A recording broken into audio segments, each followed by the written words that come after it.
I worked my whole life to give my son a house. And my reward? I was kicked out. He looked me in the eye and said, "Mom, you need to move out now. We're renovating." I felt the shame consume me. But the secret I uncovered a month later. Oh, that secret made my rich son beg on his knees for my forgiveness. And what happened next? Silenced absolutely everyone. But before we keep going, tell me in the comments where in the world you're watching from. I love seeing how far our stories reach. And hey, don't forget to drop a like and hit that subscribe button. It really helps out a lot. That night, the night it all ended, the scent of stale champagne and expensive perfumes still lingered in the air. The wedding of my son, Darius, and his new wife, Livia, had been everything they demanded, lavish, exclusive, and barely tolerable for me.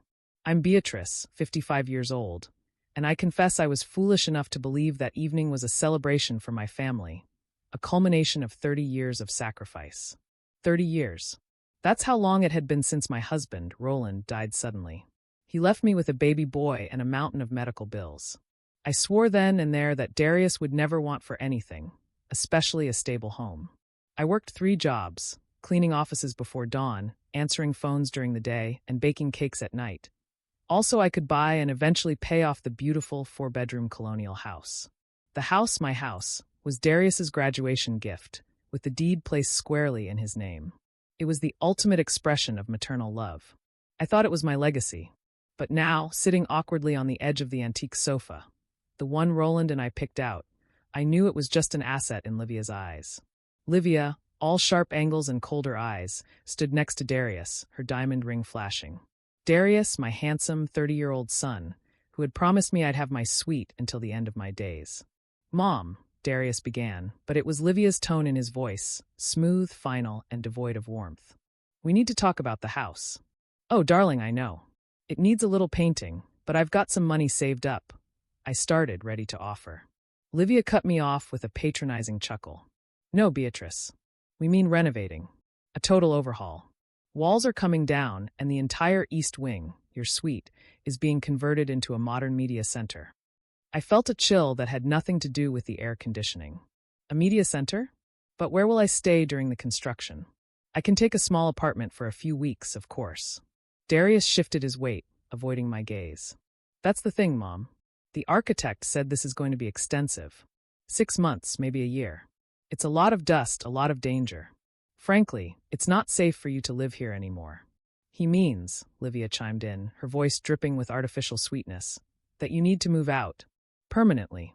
The word hung in the air, permanently. It hit me like a physical blow. The shame was instant, searing. I had sacrificed my youth, my comfort, and my entire life for this house and this boy, and now, with a cold corporate dismissal, I was being evicted from the very home I had paid for. I could feel the blood drain from my face. I looked at Darius, searching for the child who used to bring me dandelions. He just shrugged, a look of tired irritation on his face, as if I were a persistent utility bill. I see," I managed, my voice a whisper. The tears I refused to shed burned behind my eyes. I stood up, feeling every one of my 55 years. "Just tell me when I need to be out by." Darius looked relieved.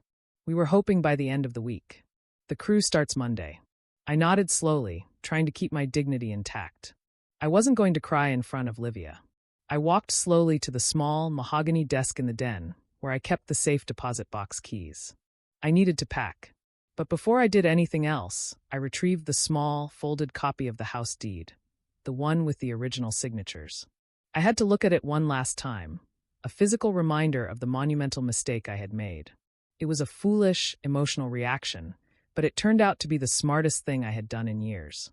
I ran my finger over the complex legal jargon, remembering a small detail from 20 years ago. There was a detail, I thought, gripping the brittle paper. Something I asked Roland's lawyer to put in, just in case. The thought gave me the smallest flicker of fire. "Very well, Darius," I said, turning back to face my son and his wife, my face a carefully constructed mask of resignation. "I will be gone by Sunday night." He smiled, a wide, fake, and completely unapologetic grin. It was the face of a betrayer. Little did he know, that brittle piece of paper in my hand held a secret that would not only stop his plans dead in their tracks, but would eventually bring him to his knees, begging for the kindness he had just thrown away. The next morning, I was already calling apartment complexes, trying to find a small, cheap place to stay. The clock was ticking, and the shame was still heavy, but the thought of that clause, that small, almost forgotten detail, kept me from collapsing. I was out, but the fight, I realized, was just beginning. The small rental apartment was a cruel contrast to the home I had just been expelled from. It was cramped, smelled faintly of old carpets, and the view from the window was a brick wall. My reflection stared back from the dusty glass, looking tired and utterly defeated.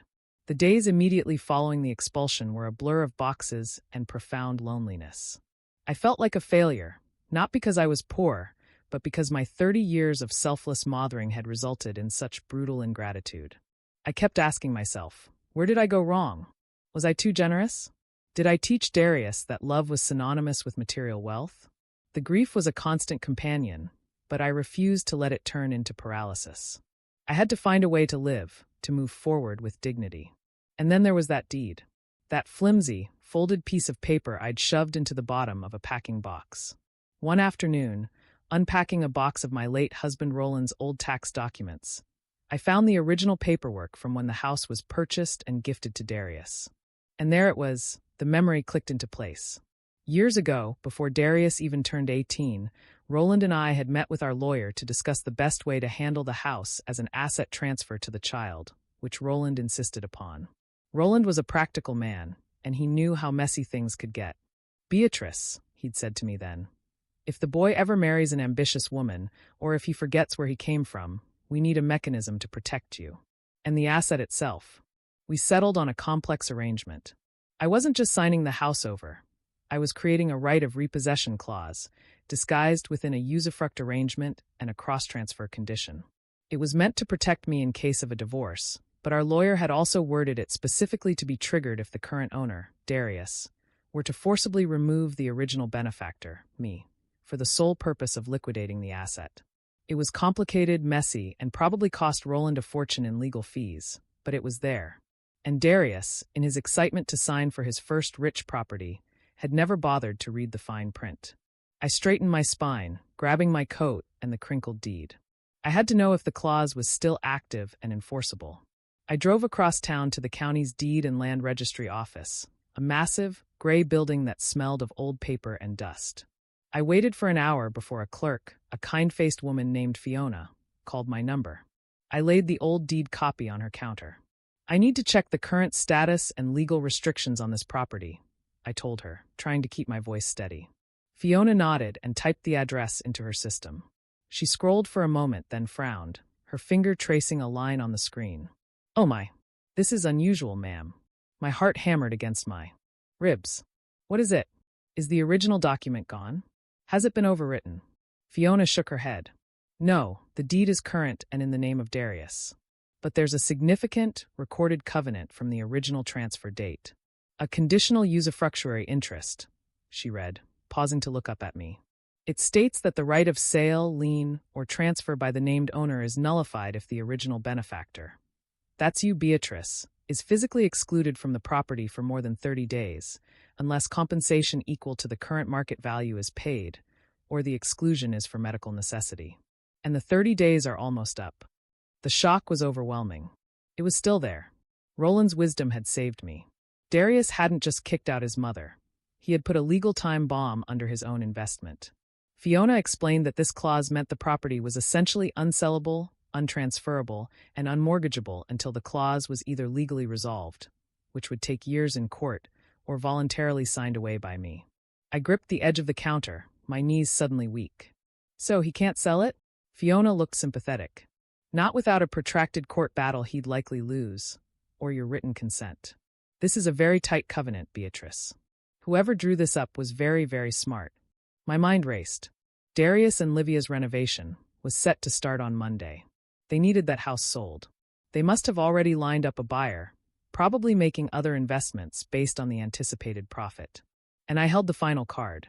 I thanked Fiona profusely, grabbed a certified copy of the covenant language, and walked out into the cold afternoon sun, no longer a victim. I was a player in a game Darius thought he had already won. I had one more night to prepare. The 30-day deadline was tomorrow. The phone call I needed to make could wait, but the paperwork couldn't. Tomorrow, I was going to contact the best lawyer I could find.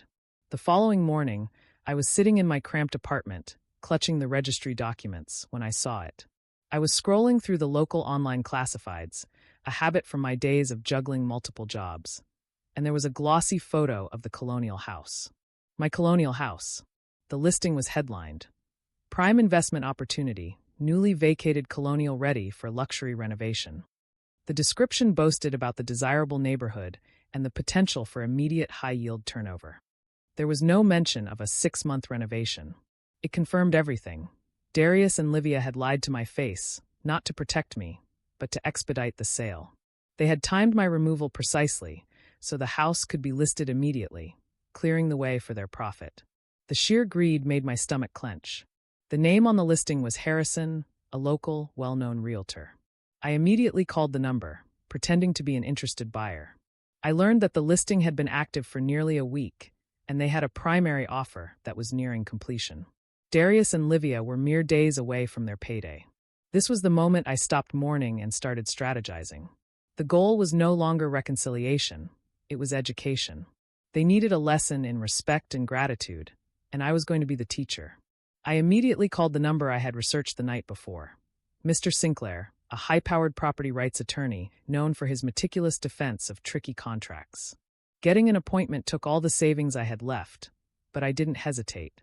I needed a shark, and Mr. Sinclair, with his quiet, clinical demeanor, fit the bill perfectly. I laid out the entire story, showing him the deed, the usufruct covenant, the certified registry confirmation, and the online listing by Harrison. He read everything slowly, his face impassive, then looked up at me over his half-moon glasses. "Beatrice," he said, tapping the document. "This is an ironclad provision, quite rare and exceptionally well-drafted. Your husband's foresight was remarkable. The moment Darius forced you out under false pretenses, he essentially torpedoed the marketability of this property. He can't sell it, he can't transfer it, and he can't secure new financing without your explicit written consent, witnessed, notarized, and legally filed." He leaned back. "What exactly do you want to achieve here? We can block the sale indefinitely, or we can negotiate a settlement for you to sign it away." I didn't hesitate. "I don't want to block it indefinitely, Mr. Sinclair. I want justice. They humiliated me to make a quick profit. I want them to understand the value of what they discarded. I want to stall the sale just long enough for the market to shift, for their buyer to walk, and for their other financial commitments, the ones they took out in anticipation of this sale, to become due." Mr. Sinclair raised an eyebrow, a flicker of something like respect in his eyes. "That is a cold strategy, Beatrice. We're talking about significant financial damage." "It is a lesson, Mr. Sinclair," I corrected him. "I paid for that house with decades of my life. The price for my signature is not a monetary one, it is a moral one. But for the purpose of negotiation, I want you to demand 50% of the final sale price, or I maintain the clause, block the sale entirely, and move back into the house immediately, making it impossible for them to renovate or sell." He smiled, a dry, small smile. "I like it. It's elegant in its cruelty. Your son and his wife have overplayed their hand, and we hold the winning trump card." The first step was to notify Darius. The time for whispering was over. Mr. Sinclair drafted a certified letter, brief, legal, and devastating. It informed Darius that due to his breach of the usufruct covenant, all rights to the immediate sale of the property were legally suspended by order of his mother, Beatrice. It concluded by demanding a meeting to discuss the resolution of the property dispute. I signed the letter and watched Mr. Sinclair's assistant seal it. The pit in my stomach was replaced by a hard knot of resolve. I had to face my son again, and I had to see the look on his face when he realized that the mother he had so easily discarded was holding the strings to his entire financial future. The meeting was arranged for a neutral location, a slightly upscale but crowded coffee shop downtown. Mr. Sinclair advised me to look impeccable, a silent statement that I was not the defeated, homeless woman Darius thought he'd left behind. I wore my best tailored coat and carried myself with a newfound stillness. Darius and Livia arrived 15 minutes late. Darius was already visibly stressed, his tie slightly askew. Livia, however, was radiating pure fury. She didn't even acknowledge me. She just slammed her leather purse onto the table. "Let's make this quick, Beatrice. What is this ridiculous letter? Harrison says the buyer is getting nervous." "You need to sign the paperwork immediately," Livia demanded, skipping the pretense entirely. Darius managed a weak, condescending smile. Come on, Mom. This is silly. Just a formality. You know you don't want to live in that old house now that you have your own cozy place. I held up a hand, stopping them both. I looked directly at Darius, ignoring Livia entirely. That ridiculous letter, Darius, is the legally recorded conditional usufructuary interest clause that your father insisted be placed on the deed. It confirms that the house cannot be sold, liened, or transferred without my expressed written consent, and only after 30 days of my forced, uncompensated departure. The 30 days are up. Darius's face went pale. He didn't understand the jargon, but he understood the implication. What are you talking about? It's my house. You signed the deed over to me years ago. I signed it over with conditions, sweetie. I replied, the word sweetie, tasting like ash in my mouth. Conditions you clearly never bothered to read. By kicking me out under the false pretense of renovation, you triggered the clause. The sale is suspended. The property is legally encumbered. You cannot deliver clear title. The color drained completely from Darius's face, and Livia let out a sound of pure, unadulterated shock, a guttural gasp. You did what? You spiteful old woman. This is fraud. We'll sue you. We'll tell the buyers you're mentally unstable. Feel free to try, I said, keeping my voice low and calm, which seemed to infuriate Livia more than any shouting would have. My lawyer, Mr. Sinclair, has already filed documents verifying my full mental capacity and the legitimacy of the covenant. Furthermore, all correspondence with your realtor, Harrison, regarding the luxury renovation listing confirms your malicious intent to deceive. Fraud, Livia, is lying to your elderly mother to kick her out so you can make a quick 10% on a quick flip. What I am doing is exercising my legal rights. The power of the moment was intoxicating. I finally had their attention, not as a mother, but as a roadblock to their greed. Darius looked utterly defeated, tears starting to well up in his eyes, but I knew they were tears of fear, not remorse. Mom, please. This is everything to us. We've already taken out bridge loans. We've promised investors. If this sale falls through, we're ruined. Ruined? I scoffed, though my heart ached for my son. You humiliated me in front of your new wife and threw me out of the home I built, telling me it wasn't safe. You threw away my love.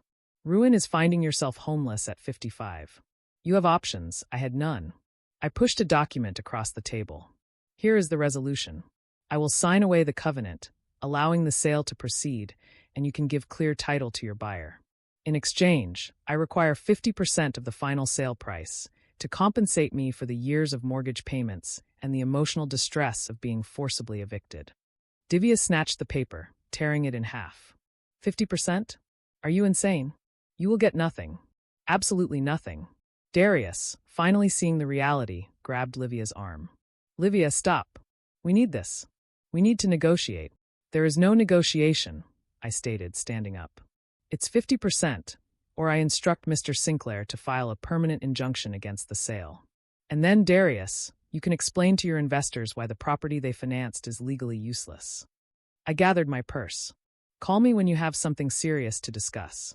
Livia, sputtering with rage, grabbed Darius's hand and dragged him out of the coffee shop, their loud argument echoing briefly before the door swung shut.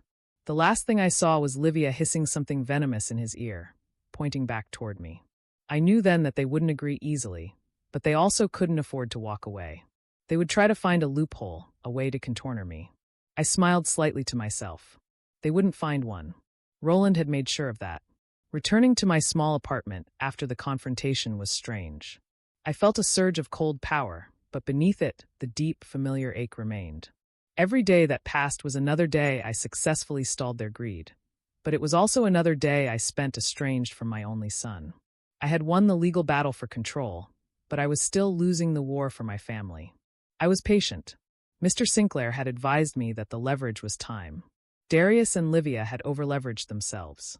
They had already committed the expected profit from the sale of the house to other ventures, and, critically, to paying off the expensive wedding and Livia's extravagant taste.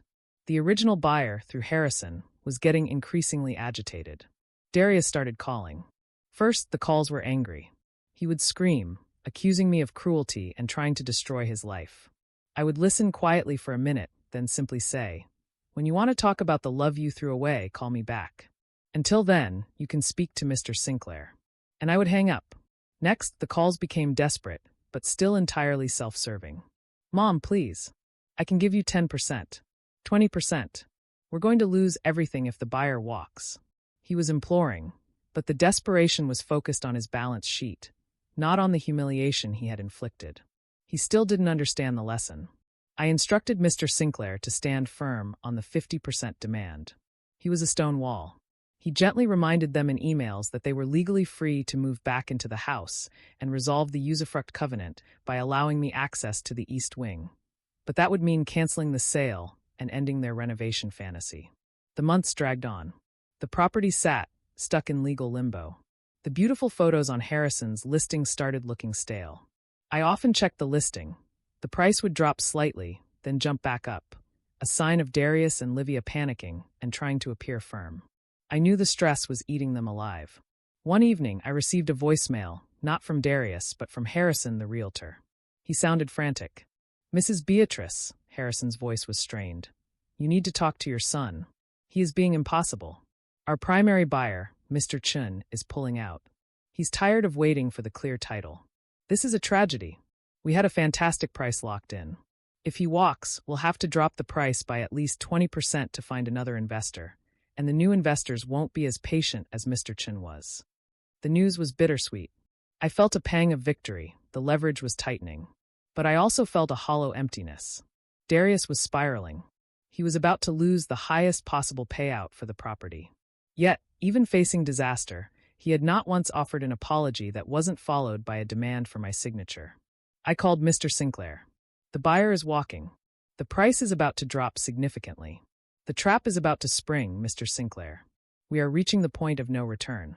"Precisely, Beatrice," he replied calmly. "Now we wait for their external pressures to do our work for us. Their bridge loans are coming due, their investors want guarantees, and they have no collateral.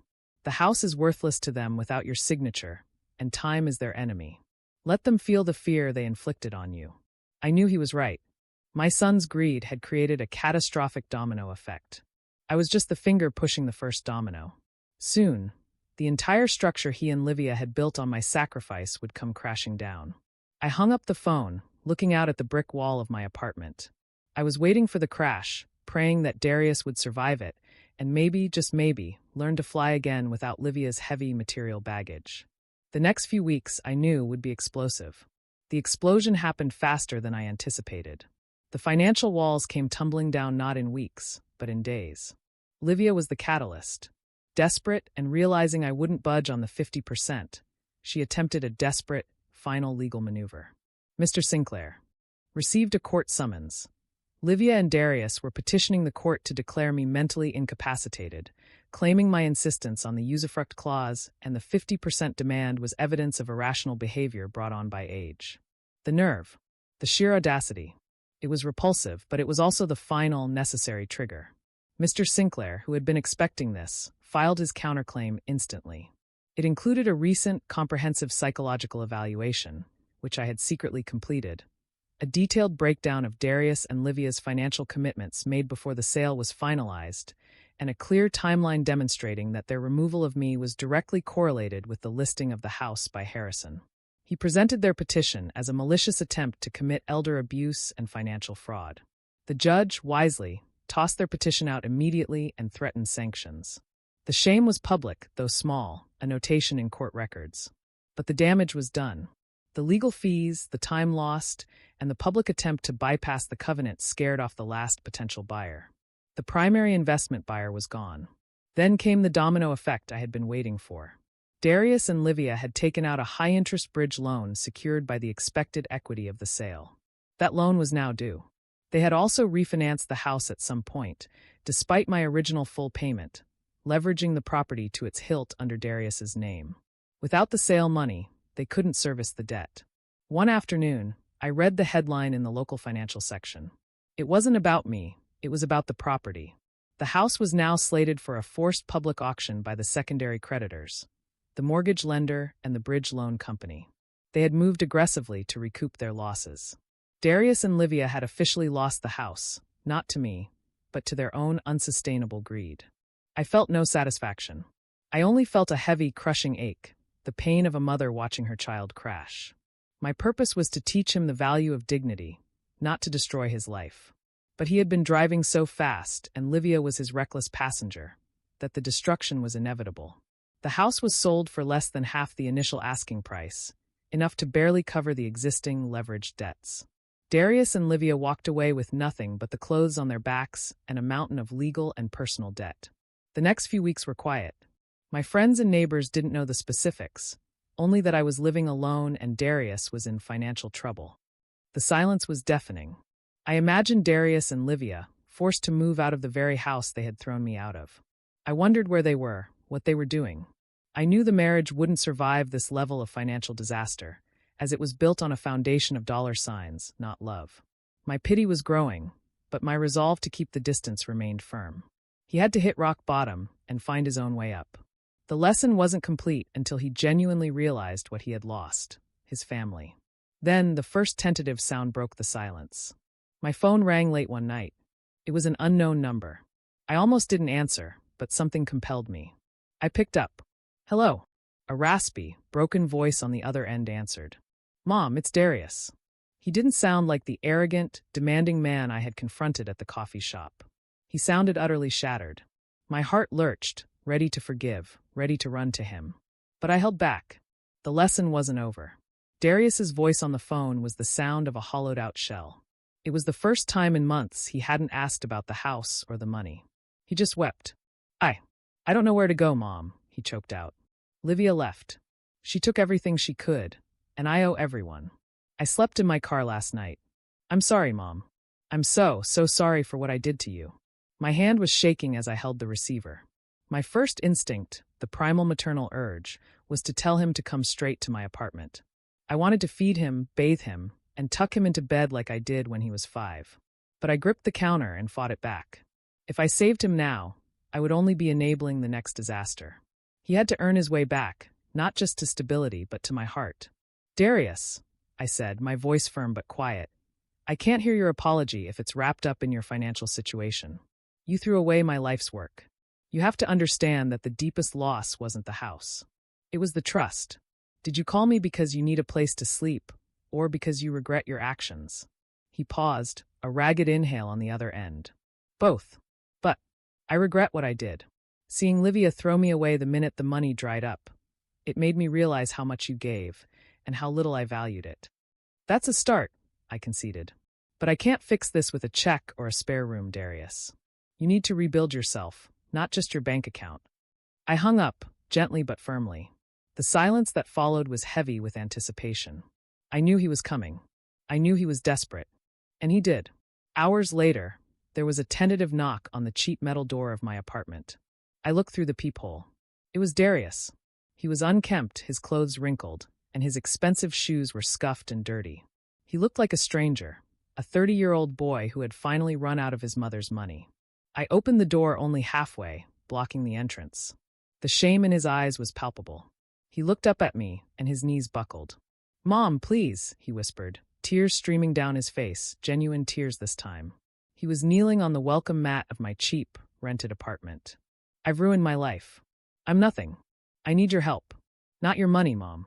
Your forgiveness. I was a terrible son." I stood there, watching him. This was the moment of truth. Was this performance, or was this the bottom? I kept my face neutral, remembering the night I had to pack my life into boxes because of his cold words. I let him stay there, pleading, for what felt like an eternity. Finally, I spoke, my voice low. "Get up, Darius. I'm not rewarding this humiliation. You don't beg for forgiveness. You earn it through action." He slowly stood, his body trembling. I reached into my purse and pulled out 2 things.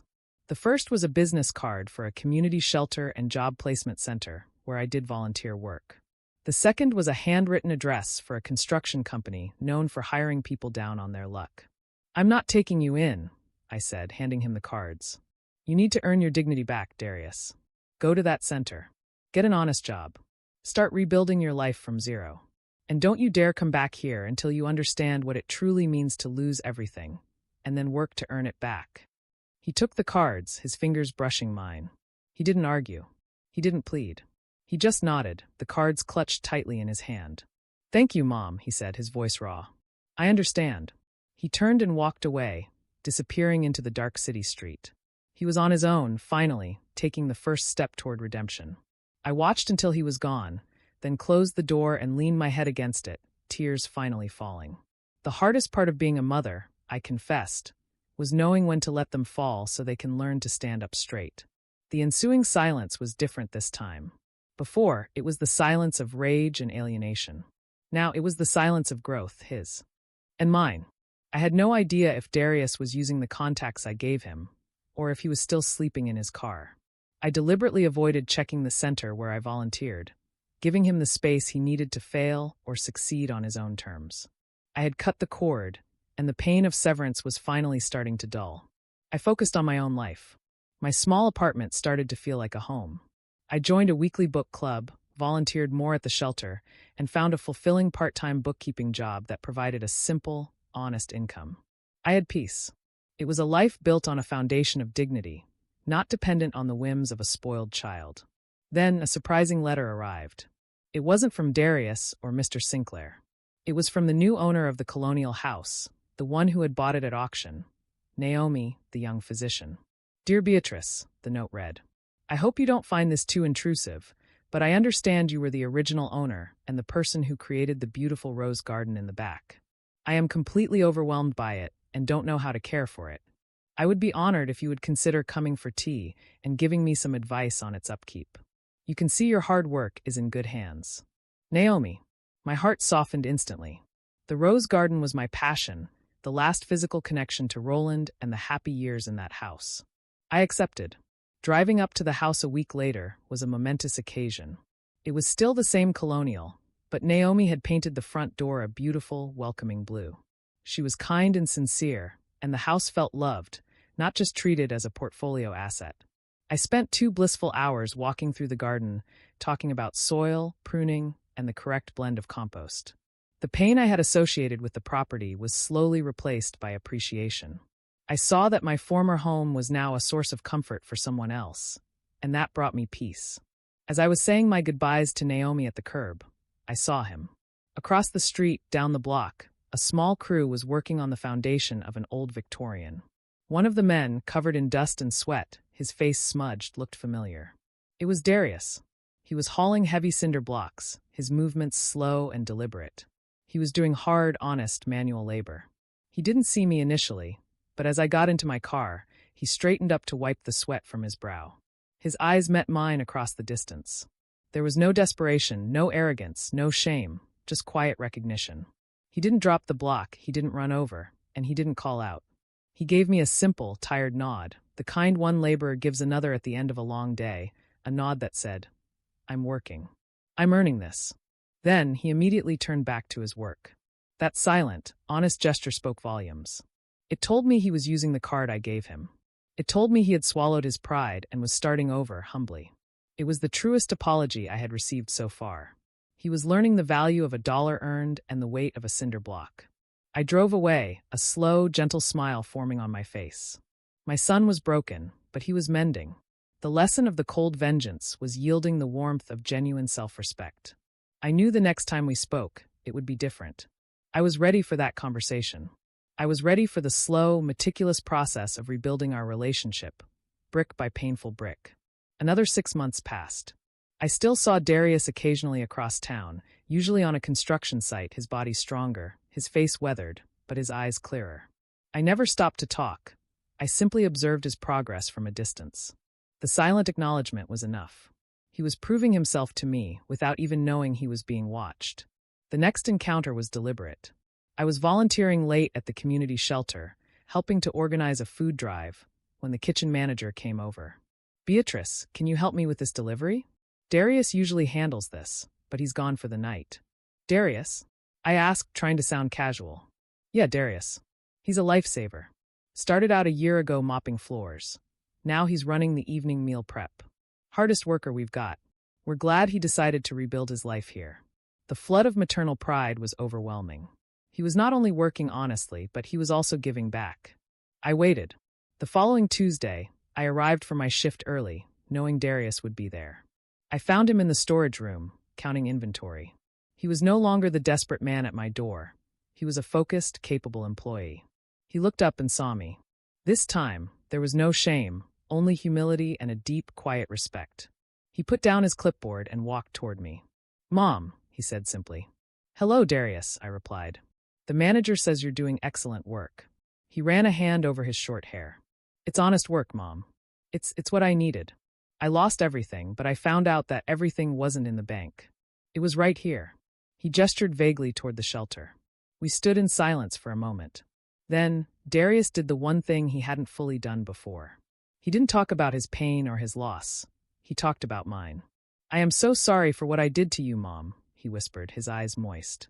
"Kicking you out, treating you like a burden. It was the cruelest, stupidest thing I've ever done. And Livia, she just magnified the worst parts of me. I know I may never be able to earn back your full trust, but I promise you, I will spend the rest of my life trying to prove that I am worthy of being your son again." My resolution finally broke, but not into tears, into a deep, soul-cleansing calm. "I forgive you, Darius," I said, reaching out to gently touch his arm. "I forgive you for what you did to me. But you had to pay the price for the lesson, and you paid it. Now we start over." He visibly sagged with relief. We spent the rest of the evening talking, not about the past, but about his future. He revealed that Livia had filed for divorce soon after the financial collapse. The split was final and messy, but he was relieved to be free of her materialistic influence. He was living in a cheap room with a few other guys, saving every penny. We arranged to have dinner that weekend, a quiet dinner at a modest neighborhood restaurant. It was our first shared meal in almost 2 years. As the dinner ended, Darius reached across the table, his hand finding mine. "Thank you, Mom. For everything," he said. "For the house, for the lesson, and for giving me a chance when I didn't deserve it." I smiled, my heart finally mending. "There's one more thing you need to understand about the house, Darius," I said, leaning in. "One final secret about that legal clause.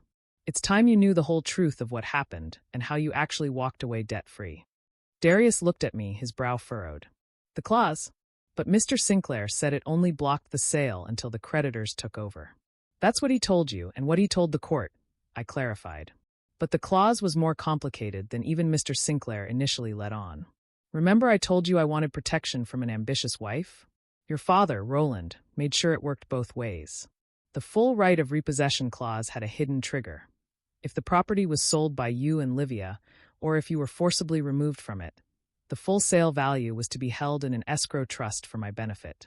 However, the clause also stated that if the property went into forced public auction by external creditors due to gross mismanagement or default by the owner, my rights to the asset transfer were instantly dissolved, and my financial claim reverted to a mere creditor's claim. Darius stared at me. "But why? Why would Dad make it so complicated?" "Because, Darius," I explained, "Roland knew that if you sold it in bad faith, you deserved to lose the profit to me. But if the house was lost to legitimate creditors due to bankruptcy, the real danger was the debt that would follow you.